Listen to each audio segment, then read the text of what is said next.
of Czechs were caught flat-footed, and Western diplomats were taking stuff out for various Czechs as a favor. And the one Western country which told its diplomats not to do so under any circumstances was Canada. And Peter Worthington went to the British embassy and said, look, I've got a problem with our guys, you know. And some councillor, not the ambassador himself, but some councillor level first secretary said, tell me, old boy, which side's your country on? And Worthington said, I wonder sometimes.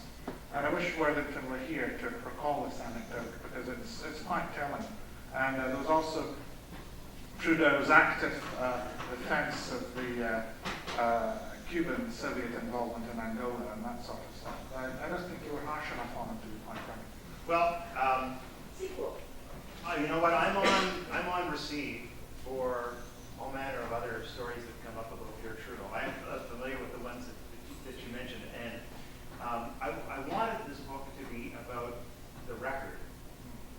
Although you will see when you go through, it's not necessarily in the index.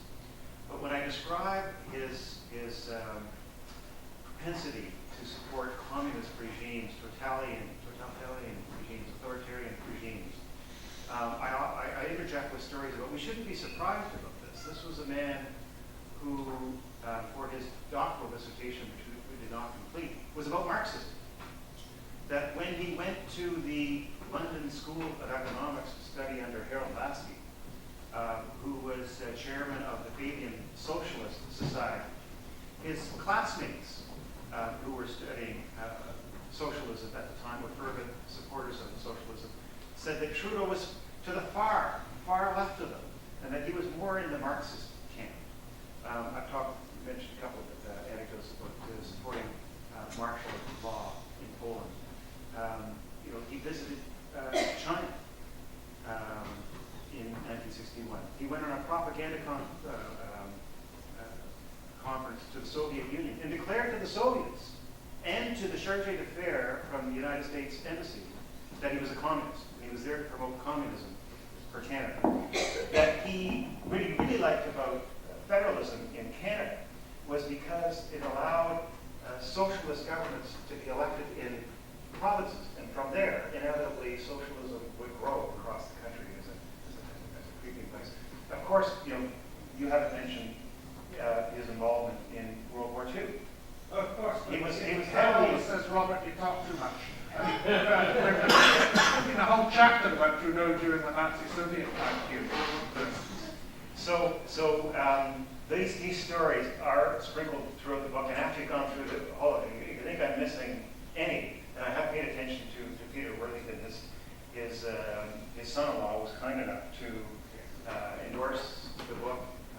You'll see David from on the back cover. Peter sadly just recently passed away, as did David comes from. You basically see the republication of Trudeau's book, Two Innocents in China, quite recently with, I think Sasha was there and Justin, quite proud of that book. And even Trudeau back then said in the introduction to that book, he said that the Chinese government couldn't find two other people willing to go, and that Jacques Hébert, who went with him, who Trudeau named to the Senate, who went with Trudeau, said that their reputations were so severely trashed that taking one more communist state-sponsored trip wasn't going to hurt them anyway. I was struck during your talk about how similar what you were saying is to what we are watching going on in the United States with Barack Obama. So I'm wondering whether Saul Alinsky had any relationship with Trudeau at all, because I guess he would have been sort of big in Chicago in the 60s and 70s. I didn't come across any evidence of that. Of course, it would be difficult for Trudeau to have many close relationships with Americans, since he was barred from traveling to the United States of America for many years because of his visits to Cuba, the Soviet Union, and China. And in fact, there were cables that were passed between Canadian government and American government in the early 1960s about Pierre Trudeau, about whether they should let him in because of his past sympathies and leanings towards communism. Do you see Obama parallel? Well, you know, I see some parallel, but the Canadian system is more prone to a dictatorship-style government, where there's an enormous amount of power in the Prime Minister's office that is without checks and balances. The Senate isn't much of a check and balance. The government is not a check and balance. You've got a majority government, and your caucus is voting with you. You can pretty much do what you want, which they can't do in the States. But in terms of, I think, socialist inclinations, there is, and the celebrity and the charisma and sort of myth and reality not matching up, I do see a lot of parallels between Obama and Trudeau. But Obama, to some degree, has been held in check because of check and balance in Congress. But Pierre Trudeau, in terms of the concentration of power, he had it before. But he took the Prime Minister's office from 40 staff, which is basically a letter-writing shop, and made it a serious policy shop, and cut the legs out from his cabinet ministers. If there's and I can't just fault Trudeau for this, because his successors, including the present Prime Minister, have adopted the same style of concentration of power in the Prime Minister's office. But before Trudeau, we had a cabinet government. Cabinet solidarity, cabinet input. There was independence of thought around the cabinet table within their portfolios. It wasn't a one-man band, and it wasn't Trudeau. Well, I like your little story about the votes in cabinet being, Trudeau would say, well, the votes were 12 for, 18 against, so the ayes have it. Yeah, the 12s have it, the 18, sorry, too bad for you. Of course, he was a huge political author. He was a political thug. People don't think he's a statesman. The op-ed, you'll see the op-ed I had the National Post talked about political cronyism and favoritism that he played. I just want to say, most importantly, thank you for writing this book.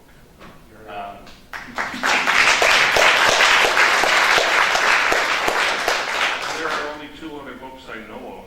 I have both of them. I think there might be a third, but I know of 2. One written by a guy named Ken MacDonald called His Pride, Our Fall, Yes. which is a little bit more bloody on the pages, so to speak, but it's more of a passionate rant, but still makes some good points. And then a more constitutional one that Ken McRoberts wrote about specifically the issues around his nation building and so forth. So in the course of your speech, your talk there, then you started off by talking a bit about official bilingualism, and then going over it, and also bringing in some very good points about the fact that Trudeau never did face Quebec electorate after he was done all the meddling he had done.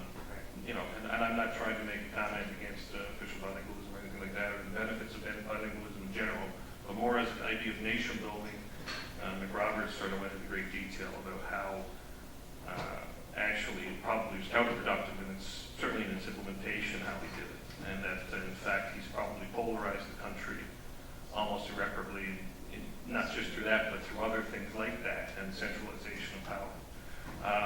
When I was going to law school, I had a lot of classmates who were conned into believing that Trudeau was all about the individual and about protecting the individual, whereas anything I've seen so far, and I've only just skimmed here, it seems to be fairly obvious that he was he was on one side of an issue, basically trying to centralize power, and basically those, the forces around him were at least offering a vision of Canada that was a little bit more about subsidiarity, about individuals.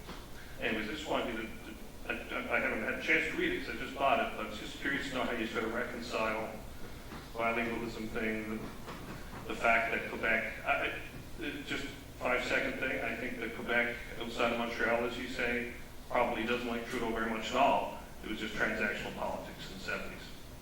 Yeah, he was quite an enigma, and he countered his own instincts in some respects. If you look, if he had quit in 1979,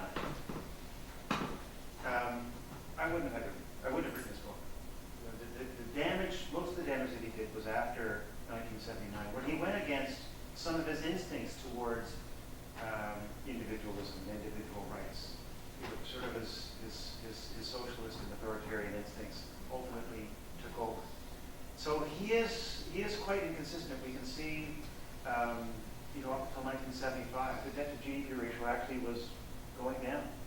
finance ministers had a lot of sway over him. And then ultimately, he, again, his instincts took over. So he was conflicted. I mean, how can you say I'm for individual rights and a strong central government at the same time? How can you say I'm for individual rights yet bankrupt the nation? Where are the individual rights when we have to face inordinately high taxation to pay for this? How can you say you're for individual rights, but when Quebec passed its sign laws prohibiting the use of English signs, he wouldn't lift a finger. What he said when they did that, when they passed the sign law, he said, well, the way to get rid of bad laws is to get rid of bad governments, vote them out. Yet, he rationalized the Charter of Rights and Freedoms by saying, you really can't trust government to protect rights. It's got to be based on the Constitution.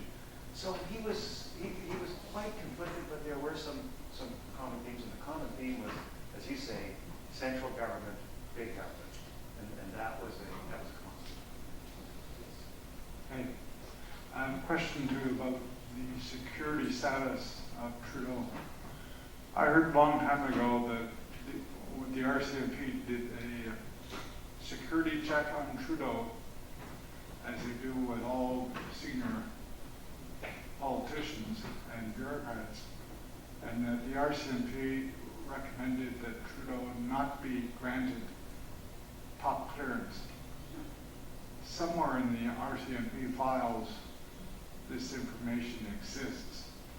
It'd be interesting if you could somehow explore this and find out if this is a rumor or if this was fact. I don't know, but it's an interesting sideline for your next book.